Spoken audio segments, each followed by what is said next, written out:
Hello, good people of the world, and welcome to episode 5 of Passive Aggressive Film Reviews. I'm Nathaniel Barrett Moore. And I'm Richard Shittlebob. What have you been up to this week, Richard? Mixing with any gays? Not directly, Nathaniel, no. It's been a quiet week, really, for me. Done a bit of freelance writing work for the glorious Telegraph. Oh, yes. It was an enthusiastic piece recommending the cessation of all benefits for those under 25. Which no doubt you would be talking up. I was pleased to be able to write it, to be honest.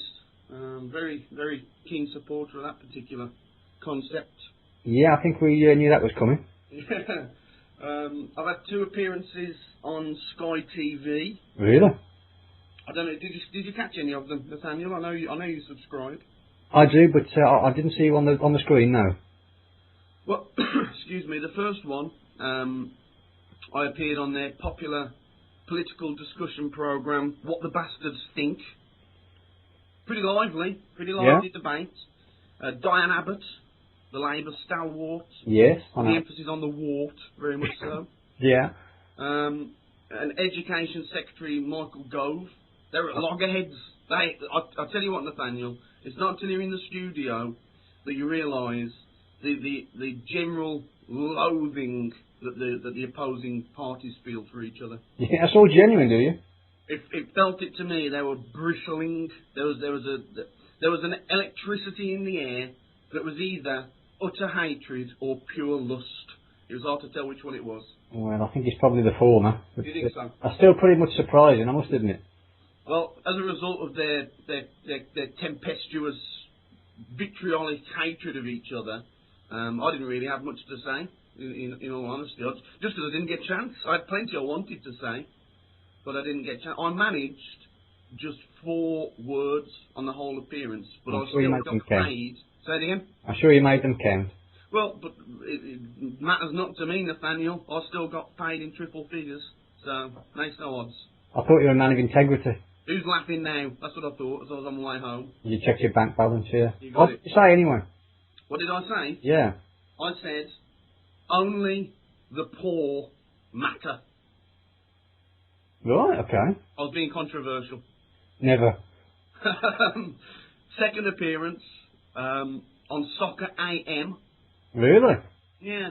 I've got to say, I didn't know a single person present, and I found them to be a disgustingly simplistic lot. Really? All they seemed bothered about was football. Well, it is a football show, Richard. You can't expect... I know that, but surely they can broaden their palette,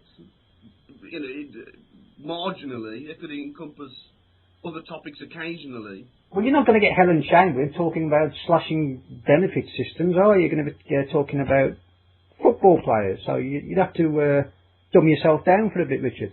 I did. And again, it was one of those where there was a vague sense of self-loathing the entire time I was there, but I had to hide that behind a mask of civility and good nature, and just think of the money. That must have been jolly difficult for you. It was tough. It was tough going. I don't know. The producer made noises at the end once we were off air about potentially, a second booking later in the season. Well, I'll have to think long and hard. How did you find Helen Chamberlain? Oh, she is. Isn't she a minx? She is absolutely divine. And again, something you can only find out when you're in the studio. I mean, obviously, she looks like an angel in fashionable jeans. Well, I think she looks like something of a dirty angel, to be honest with you. Do you? Yeah. You think she's got that about her? I do. So you found her this alluring, even though she was only banging on about kicking balls around a pitch? Well, sometimes when admiring the fairer sex, more often than not, actually, I find you have to ignore the words that they speak and concentrate instead solely on their physical beauty. Fair enough. But one thing You can only know if you've been in the studio with Helen. Not only does she look divine, she smells wonderful. Oh, you got up nice and close, did you? Oh, I got as close as she'd let me. Did you? I did. Did you have a quick sniff of her clothing or something? Oh, well, you don't need to sniff the clothing. It lingers in the air. Really? The perfume. Pheromones. The musk. Is she related to the deer? On the home front, Yeah. Yvonne, she's not yet made good on her threat to leave me. Good. Call. Good.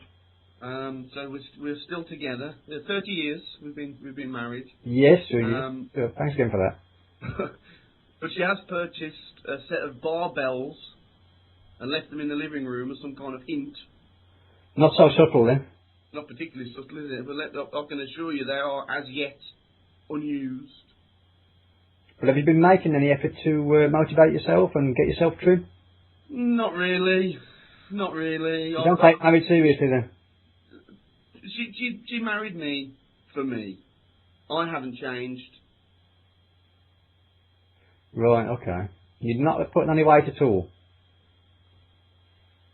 I may not be as svelte as I once was, but that is the natural ageing process at work. That's untypically tactful for you, Richard. I am making some efforts, you know. Really? I would normally have 6 potatoes, and I've cut that down to 5. Right. Sterling work.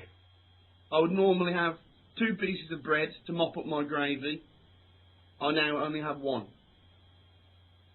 Well, small steps, Richard. Oh, what more can a man do? Probably a lot more than that, but that's your choice. On a different note, Yeah. I keep receiving text messages now Oh, yeah. from Dale Winton Really? asking me to go out for a drink. Oh, that's rather nice, isn't it? Well, when you abandoned me last week, Yeah. I foolishly gave him my mobile. I don't know why. I gave him my mobile phone number. Well, you did say you were rather drunk. I was drunk, but I was also a bit scared of him. Yeah. And I thought I'd done anything he demanded. Yeah, he's an imposing figure, Dale Winton. He is. He's an uber male. I don't really know how to handle this. I've already made excuses twice. Yeah. He sent a third message, giving me an extended window of opportunity of 2-week period where he's saying, just name your date.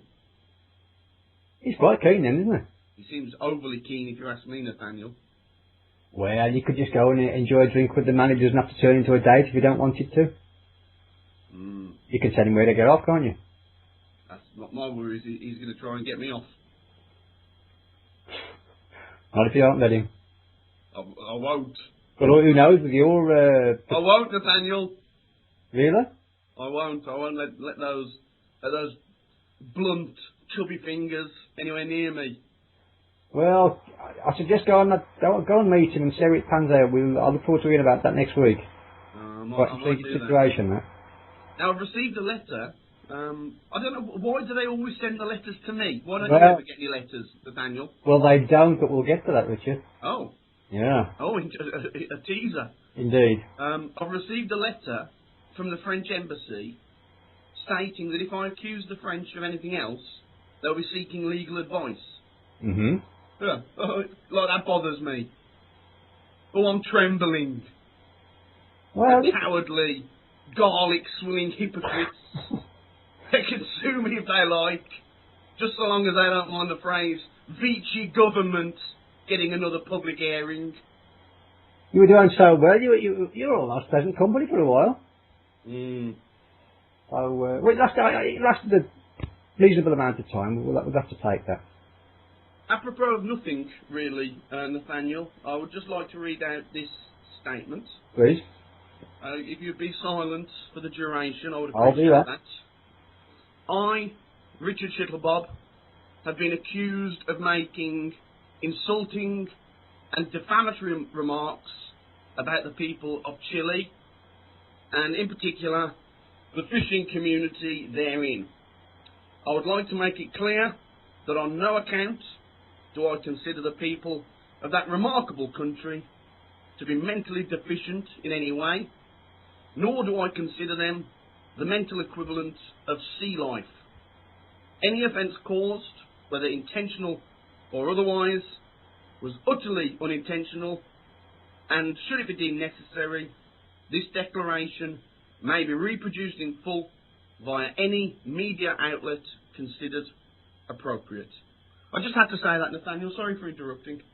That's okay. That's quite a noble and humble response from you there, Richard. How's your week been, Nathaniel? Well, it's been another fairly quiet week for myself as well. The reason being, I've been dealing with emails and telephone calls all week, backing off complaints about your sickening opinions and comments from last week. Remind me of the particular opinions. Well, there were too numerous to mention, to be honest with you.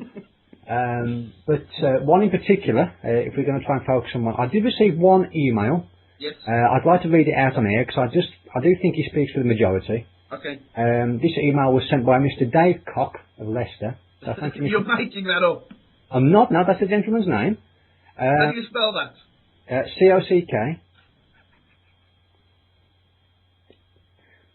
If I can just get onto the email. Richard Shittlebob's homophobic and racist comments during episode 4 of passive-aggressive film reviews are totally unacceptable and offensive in the extreme. If he continues to broadcast such views, I shall be reporting him to the authorities. What do you think of Mr. Cock's email? Is that it? That's it. Bring it on, Cock. That's what I'd say. Bring it on, Cock. So no fear there. There's your eloquent and humble response for you, Mr. Cock. No fear there. He's not really called Mr. Cock. That's made up. That's not a real name. I thought maybe it was a German listener. K-O-C-H. I found that plausible, but nobody is called Mr. Cock. I'm sorry. Isn't that absolutely typical of you? You're getting so I'm sorry. Man's name rather than his comments about your racism. Oh, his comments are irrelevant. Well, I'm pleased that you've dealt with it so efficiently. He can try. Well, there's your offer, Mr. Cock. If you're listening, he's opened that one up for you. No judge in the land is going to take that man seriously simply because of his name. So I've got nothing to worry about. Admirable defiance there. Thank you. Completely unfounded, but there we go. Yes, continue on that same theme. There was one young gay gentleman actually came to the office to complain in person. Oh. And he asked me, and I quote, "Why do you bother wasting time associating with such an odious slug?" I've wondered the same myself. I struggled for an answer, I have to say. But I did appease him a little. He went off happily enough. Once I'd informed him that Mr. Shittlebob is a miserable, wretched soul whose life is devoid of any joy. That did seem to perk him up a little bit. Did it? It's good to see you speaking on my behalf, Nathaniel. Well, I think I do a better job of it than what you do. You know, I mean, you could have. I would have gladly spoken to the young man. Well, I think he'd have been so offended at the very sight of you. He couldn't have coped with such an ordeal. It's okay. But in between these complaints, it hasn't taken up the whole week, just most of it.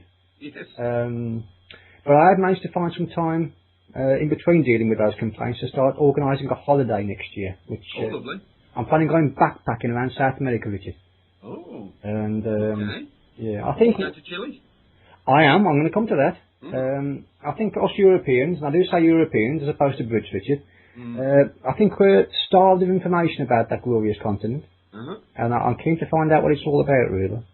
I mean, no doubt that no doubt with your beliefs, you have, it's full of drug trafficking and skinny, emaciated young brown children kicking balls of string on the beach. Thieves, crowds roaming the streets, munching corned beef. Prostitutes. Of course. But I intend to find the truth of the matter. And of course.